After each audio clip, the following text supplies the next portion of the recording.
ഒന്നുമില്ല, ഭയങ്കര പേടി. ഒരു 2 കിലോമീറ്ററിന്റെ അപ്പുറത്ത് ബോംബ് പൊട്ടി. 13-ാം തീയതി ചൊവ്വാഴ്ചയാണ് അവൾ ലാസ്റ്റ് എന്നെ വിളിച്ചത്.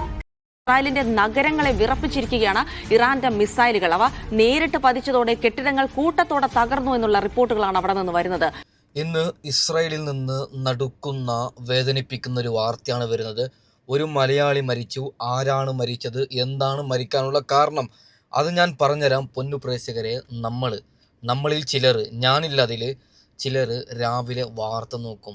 ഇന്ന് ഇറാനിൽ എത്ര പേർ കൊല്ലപ്പെട്ടു, ഇസ്രായേലിൽ എത്ര പേർ കൊല്ലപ്പെട്ടു, അങ്ങനെ ഇസ്രായേലിൽ 10 ഇറാനിൽ 10 ഇങ്ങനെ കൈയടിക്കുകയാണ്. ഓരോ മരണത്തിലും ആഘോഷിക്കുകയാണ്. ഇറാൻ തകരണം അല്ലെങ്കിൽ ഇസ്രായേൽ തകരണമെന്ന് ഓരോരുത്തരും ഇങ്ങനെ ഇരുന്ന് ആഘോഷിക്കുകയാണ്. പൊന്നു പ്രേക്ഷകരെ, മരിച്ചു വീഴുന്നത് ഒരു തെറ്റും ചെയ്യാത്ത പാവങ്ങളാണൊക്കെ. അതിപ്പോൾ ഇസ്രായേലിൽ നിന്നായാലും ഇറാനിൽ നിന്നായാലും. ഇന്ന് നടുക്കുന്ന ഞെട്ടിക്കുന്ന വാർത്തയാണ്. സുരേഷ് എന്ന് പറയുന്ന ഒരു മലയാളിയും കൂടി ഇസ്രായേലിൽ നിന്ന് മരിച്ചു എന്നാണ്. ഓക്കെ, വിഷയത്തിലേക്കൊക്കെ വരാൻ പൊന്നു പ്രേക്ഷകരെ. ആരാണ് മരിച്ചത്? മരിക്കുന്നതിന് മുമ്പ് ഈ പ്രിയപ്പെട്ടവനിട്ട ഒരു ഓഡിയോ ക്ലിപ്പ് ഉണ്ട്. സത്യം പറഞ്ഞാൽ അത് കേൾക്കുമ്പോൾ എനിക്ക് പേഴ്സണലി നല്ലോണം സങ്കടം തോന്നി.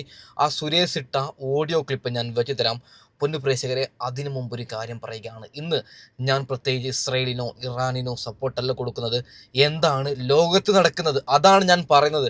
ഇന്ന് ബെഞ്ചമിൻ നെതന്യാഹു ഒരു പ്രഖ്യാപനം പ്രഖ്യാപിക്കുകയാണ്. അതാദ്യം ഞാൻ വായിച്ചു തരാം. ഇസ്രായേലിന് ഏറെ ദുഷ്കരമായ രാത്രിയാണ് കടന്നു പോകുന്നത്. ഇറാൻ ആക്രമണം തുടരുവേ നെതന്യാഹു. അതായത് ഒരു കാര്യം പറയാം, ഇപ്പോൾ ഈ പറയുന്ന ഇറാനിലും ആക്രമണം നടക്കുന്നുണ്ട്, ഇസ്രായേലിലും ആക്രമണം നടക്കുന്നുണ്ട്. പക്ഷേ ഇറാനിൽ 10 പേര് മരിച്ചു വീഴുന്നുണ്ടെങ്കിൽ, 100 പേര് മരിച്ചു വീഴുന്നുണ്ടെങ്കിൽ, 10-25 കെട്ടിടങ്ങൾ തകർക്കുന്നുണ്ടെങ്കിൽ നമുക്ക് അതിൻ്റെ വിവരം കിട്ടുന്നുണ്ട് എന്നാണ്. നേരെ മറിച്ചിട്ട് ഇസ്രായേലിൽ ഒരാൾ മരിച്ചാൽ പോലും അത് ഇറാൻ ആക്രമണത്തിലല്ല മരിച്ചത് എന്നാണ് ഇസ്രായേലികൾ പറയുന്നത്. അത് വളരെ വളരെ തെറ്റാണ്. ഇന്നൊരു മലയാളി ഇറാനിൻ്റെ ആക്രമണം കാരണം മരിച്ചു എന്നാണ് വാർത്ത. പക്ഷേ ഇസ്രായേൽ അതിൻ്റെ ഒരു കാരണം പോലും പറയുന്നില്ല. ജോലിക്ക് പോയ മലയാളിയാണ് പൊന്നു പ്രേക്ഷകരെ മരിച്ചത്. നമുക്കെന്തായാലും ആ ഒരു വാർത്ത കേൾക്കാം, അതിനുശേഷം ബാക്കി ചർച്ച ചെയ്യാം. ഓക്കെ. ഇസ്രയേലിൽ ജോലിക്ക് പോയ തിരുവനന്തപുരം കല്ലമ്പലം സ്വദേശിയുടെ മരണത്തിൽ ദുരൂഹത ആരോപിച്ച ബന്ധുക്കൾ. കല്ലമ്പലം മുത്താന സ്വദേശി സുരേഷ് സുന്ദരേശനാണ് മരിച്ചതായി ബന്ധുക്കൾക്ക് അറിയിപ്പ് ലഭിച്ചത്. മരണകാരണം വ്യക്തമാക്കിയിട്ടില്ലെന്ന് കുടുംബം പറയുന്നു. എങ്ങനെ വ്യക്തമാക്കാനാണ്? നമ്മൾ ഇന്ത്യക്കാരല്ലേ, നമ്മൾ മലയാളികളല്ലേ. ഇസ്രായേലിൽ പൗരന്മാർ മരിച്ചു വീഴുമ്പോൾ നെതന്യാഹു പറയുകയാണ് ഒരൊറ്റ ഒന്ന് പോലും വാർത്ത കൊടുക്കണ്ട എന്ന്. എന്താ അല്ലേ? അതായത് ഇപ്പോൾ നമുക്ക് നഷ്ടപ്പെട്ടത് നമ്മുടെ ഇന്ത്യയിലെ ഒരു ഭാരതീയനായ ഒരു പൗരനെയാണ് നഷ്ടപ്പെട്ടത്. സുരേഷ് പാവം ഇസ്രായേലിലേക്ക് പോയത് തൻ്റെ കുടുംബം നോക്കാൻ വേണ്ടിയിട്ടാണ്. അവിടെ ഇങ്ങനെ മരിച്ചല്ലോ. അതിന് ഇസ്രായേൽ പ്രധാനമന്ത്രിയും ഇസ്രായേലികളും പറയുന്നില്ല അത് ഇറാൻ ആക്രമണം കൊണ്ട് മരിച്ചു എന്ന് പറയുന്നില്ല. അങ്ങനെ പറഞ്ഞു കഴിഞ്ഞാൽ ഒരുപക്ഷെ ലക്ഷങ്ങൾ കൊടുക്കേണ്ടി വരും ഈ കുടുംബത്തിന്. അതുകൊണ്ടാണ് ഒരക്ഷരം പോലും പറയാതെ മരിച്ചുപോയി എന്ന പച്ചക്കളവ്, അതായത് മരിച്ചുപോയി, എങ്ങനെ മരിച്ചു എന്ന് ഞങ്ങൾക്ക് അറിയൂല എന്ന് ഇസ്രായേൽ പറയുകയാണ്. ഈ പൊന്നുമോനുണ്ടല്ലോ, മരിക്കുന്നതിന് മുമ്പ് ഒരു ഓഡിയോ ക്ലിപ്പ് ഇട്ടിരുന്നു. 2 കിലോമീറ്റർ അകലെ ബോംബ് വരുന്നു, എൻ്റെ ജീവൻ അപകടമാണ് എന്ന് സ്വന്തം കുടുംബത്തോട് ഈ പൊന്നുമോൻ സുരേഷ് എന്ന ചെറുപ്പക്കാരൻ പറഞ്ഞു. എന്തായാലും എന്ത് മണ്ണാങ്കട്ടയാകട്ടെ, ഇസ്രായേൽ അതായത് മരിച്ച കാരണം പോലും വൃത്തിയിൽ പറയുന്നില്ല എന്നാണ് സത്യം. ഓക്കെ, ബാക്കിയും കൂടി കേട്ട് നോക്കാം. ഒരു വർഷം മുൻപ് ലേബർ വിസയിൽ ഇസ്രായേലിലേക്ക് ജോലിക്ക് പോയ സുരേഷ് കഴിഞ്ഞ 13-നാണ് അവസാനമായി ബന്ധുക്കളുമായി ഫോണിൽ സംസാരിച്ചത്. വിളിച്ചൊന്നുമില്ല, ജോലിയില്ല, ഇന്നുമില്ല, ഞാൻ പിന്നെ പോയില്ല. ഞാൻ പോകില്ലെന്ന് പറഞ്ഞാൽ ജോലിയില്ല, എന്നാലും പോയിട്ട് തിരിച്ചു വിട്ടു. അപ്പോൾ ഒരുത്തനോട് പറഞ്ഞു വിട്ടത്, ഒരു ഇൻചാർജ് ഉണ്ടായിരുന്നു, അവരോടെ പോയിട്ടാണ് ഇന്നലെ ജോലിയില്ല തിരിച്ചു വിട്ടത്. അപ്പം പുതിയ ആൾക്കാരെ എടുക്കുന്നില്ല. ഒന്നാമതാരും ഇവിടെ പണിയില്ല, ഒന്നാമതാരും മെയിൻ ഇവിടെ സെൻട്രലാണ് കൊണ്ടിട്ടേക്കുന്നത്. അതുകൊണ്ട് ആളിനെ കുറച്ചാണ് ഇട്ടേക്കുന്നത്. അതുകൊണ്ട് പിന്നെ പുതിയ ആൾക്കാരൊന്നും എടുക്കുന്നില്ല. രാവിലെ കഴിച്ച് അടുത്തൊരു കട ഉണ്ടെന്ന് പറഞ്ഞു, അറിയാൻ വയ്യ. അവനാണ് പറഞ്ഞത്, അതിൽ തമിഴനാണ്, ചെന്നൈക്കാരനാണ് മെയിൻ ഇതിൻ്റെ നമ്മളെ സൈറ്റിൽ. അവൻ പറഞ്ഞത് എനിക്ക് അവിടെ ഉണ്ട്, കടയുണ്ട്, അങ്ങോട്ട് പോയിക്കൊണ്ടിരിക്കും. ശീഘ്രം തിന്നെ തക്കാളിയൊന്നുമില്ല, 10 കിലോ വാങ്ങിക്കണം, വേവിക്കണ്ടേ, തിന്നണ്ടേ വല്ലോ. ശരി, നോക്കൂ പൊന്നു പ്രേക്ഷകരെ, ഈ പയ്യൻ്റെ ഏറ്റവും അവസാനത്തെ ഓഡിയോ ക്ലിപ്പാണ്. നമ്മളൊക്കെ ഇവിടെ ആഘോഷിക്കുകയാണ്. നമ്മളെന്ന് പറഞ്ഞതിൽ ഞാനും നിങ്ങളും നല്ലവരായ നമ്മളില്ല. ഓക്കെ, ചിലരൊക്കെ ഇസ്രായേലിൽ എത്ര പേർ മരിക്കുന്നുണ്ട്, ഇറാനിൽ എത്ര പേർ മരിക്കുന്നുണ്ട്, ഓരോ മരണത്തിലും ആഘോഷിക്കുകയാണ്. എന്താണ് ഇപ്പോൾ മരിച്ചു വീണത് നമ്മുടെ ഒരു പയ്യനല്ലേ. സത്യം പറഞ്ഞു കഴിഞ്ഞാൽ വളരെ വളരെ സങ്കടം തോന്നുന്നുണ്ട്. കാരണം ഈ പയ്യന് സ്വന്തം കുടുംബത്തിന് പട്ടിണിയിൽ നിന്ന് മോചിപ്പിക്കാൻ വേണ്ടി പണി തേടി പോയ ഒരു പയ്യനാണ്. അവൻ്റെ അവസ്ഥ. എൻ്റെ പൊന്നു പ്രേക്ഷകരെ, എനിക്ക് കിട്ടുന്ന ഒരു വാർത്ത ഞാൻ പറഞ്ഞിട്ട് ബാക്കി വിഷയത്തിലേക്ക് കടക്കാം. അതായത് ഇസ്രായേലിൽ നിരവധി പേർ മരിച്ചു വീഴുന്നുണ്ട്. ബങ്കറിൽ അവിടെ ഒരു സൗണ്ട് വരും, പീന്ന് കേൾക്കുന്നൊരു സൗണ്ട് വരും. ആ സൗണ്ട് വരുമ്പോൾ ബങ്കറിലേക്ക് ഓടണം. ഒരു തവണ ആ ഒരു സൗണ്ട് വരുമ്പോൾ ജീവനും പേടിച്ചിട്ട് ഓടുന്നത് ലക്ഷക്കണക്കിന് ആൾക്കാരാണ്. ചെറിയൊരു 1000 പേർക്ക് താമസിക്കുന്ന ഒരു ബങ്കറാണെങ്കിൽ 1,00,000 പേർ അല്ലെങ്കിൽ 10,000 20,000 പേർ ഒരുമിച്ച് കയറിയാൽ എന്താവും? അതിൻ്റെ അകത്ത് ശ്വാസം കിട്ടാതെ എത്രയോ ഇസ്രായേലികളും എത്രയോ അന്യരാജ്യത്തിൽ നിന്ന് വന്നവരും വീണ് മരണപ്പെടുന്നു എന്നാണ് വാർത്ത വരുന്നത്.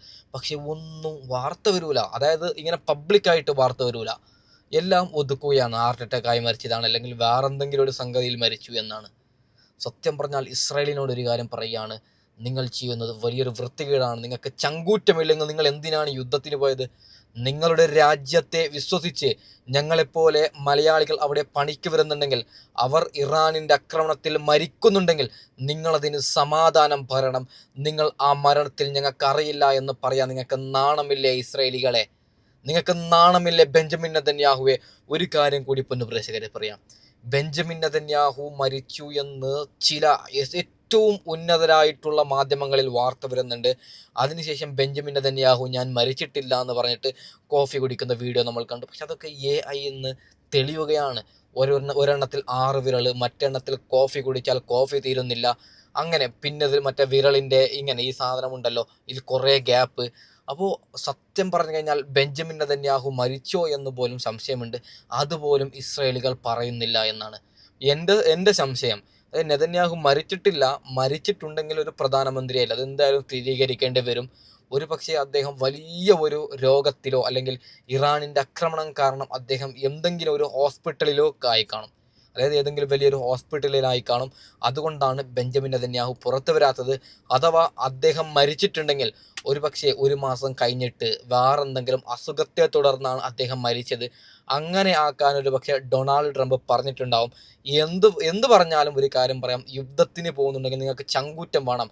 മരിച്ചത് മരിച്ചു എന്ന് പറയണം. ഇറാനിന് ഞാൻ ഇവിടെ സപ്പോർട്ടല്ല കൊടുക്കുന്നത്. ഇറാനിലും ഇഷ്ടംപോലെ പേര് മരിക്കുന്നുണ്ട്. ഒരു തെറ്റും ചെയ്യാത്ത ഇറാനികളാണ് മരിച്ചു വീഴുന്നത്. ഇവിടെ ഇസ്രായേലിലും അങ്ങനെ, അമേരിക്കയിലും അങ്ങനെ ഒരു തെറ്റും ചെയ്യാത്ത പാവങ്ങളാണ് മരിച്ചു വീഴുന്നത്. നമുക്ക് നോക്കൂ, ഒരു മലയാളിയും കൂടി നഷ്ടപ്പെട്ടു. ആരാണ് ഇതിന് സമാധാനം തരുന്നത്? ഓക്കെ, നമുക്ക് ബാക്കിയും കൂടി കേട്ട് നോക്കാം.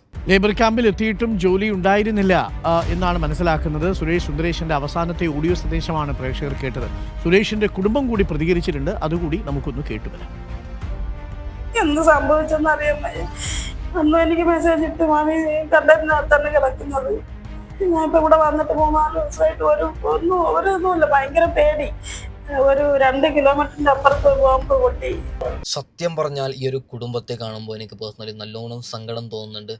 ആർക്കും ഇങ്ങനെ ഒരു ഗതി വരല്ലേ എന്ന് ഞാൻ പേഴ്സണലി അതായത് ജോലിക്ക് പോയ ഒരാൾ അവിടെ മരിക്കുന്നു, അതായത് അതിനുശേഷം മരിച്ച കാരണം പോലും വ്യക്തമായി പറയുന്നില്ല എന്ന് കേൾക്കുമ്പോൾ സത്യം പറഞ്ഞാൽ എനിക്ക് കണ്ണീരാണ് വരുന്നത്. അതുകൊണ്ടാണ് സൗണ്ട് ക്ലിയർ ആയി വരുന്നില്ല.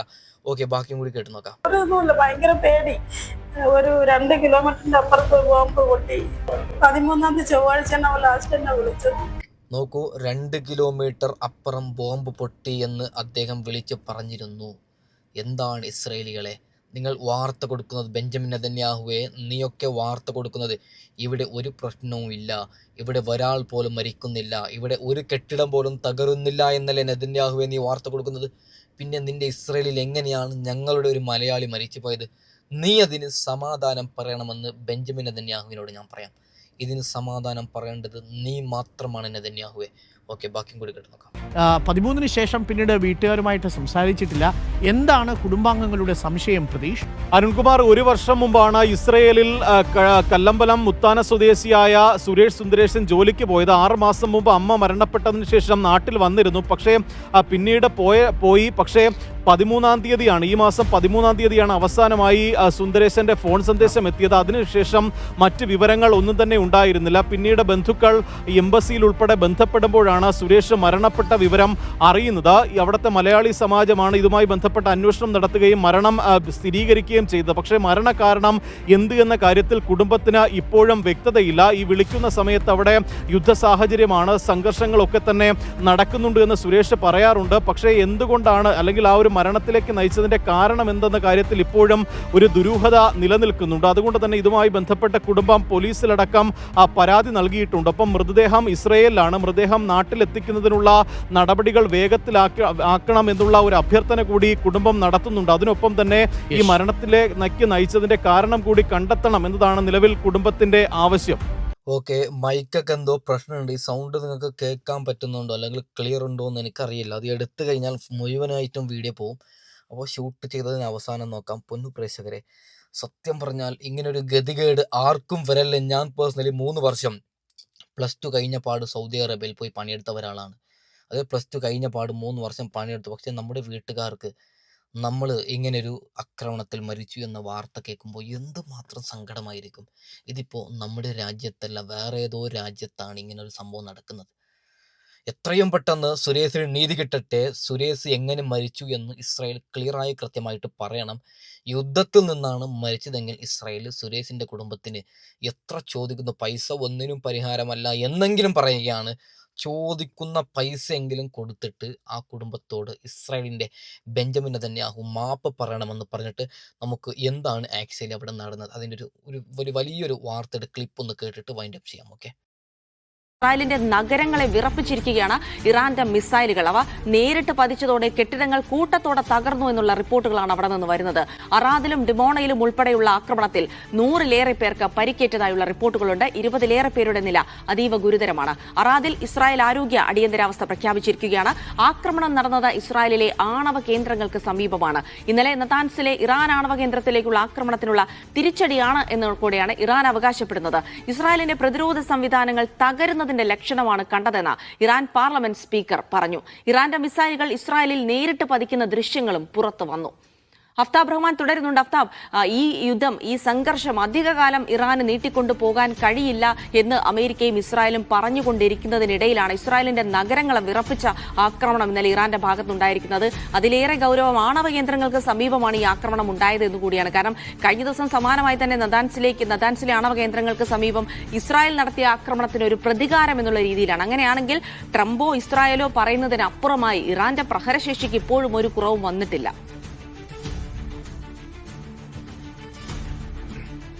ജിൽസി, തീർച്ചയായും നമ്മൾ നേരത്തെ പറഞ്ഞു വെച്ചത് അതാണ്. ട്രംപ് നേരത്തെ പറഞ്ഞത് 48 മണിക്കൂറിനകം ഇറാന്റെ ആണവ കേന്ദ്രങ്ങൾ ആക്രമിക്കുമെന്നുള്ളതാണ്. പക്ഷേ ഈ ആക്രമണം ഇപ്പോൾ തന്നെ നടന്നുകൊണ്ടിരിക്കുന്നുണ്ട് എന്നതാണ് വാസ്തവം. കാരണം ഇസ്രായേൽ ഇന്നലെ നെതാൻസിലുള്ള ഇറാന്റെ ആണവ കേന്ദ്രം ആക്രമിച്ചിട്ടുണ്ട്.